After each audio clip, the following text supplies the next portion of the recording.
விருத்தாச்சலம்.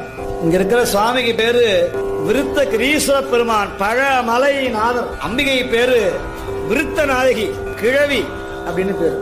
ஆழத்து விநாயகர்னு பேரு. ஆழத்துல கிணறு கடியில் இருப்பார் விநாயகர், ஆழத்து விநாயகர். இந்த ஊர்ல ஒரு ஆறு போகுது, மணிமுத்தாறுன்னு பேரு. முத்தாறு வணங்கும் முதுகுன்றம். இந்த ஆறுல குளிச்சோம்னா பிறவியே நீங்கும். மணிமுத்தாறு. இந்த ஊர்ல மூவராலும் பாடல் பட்ட தலம் இந்த திருமுதுகுன்றம்.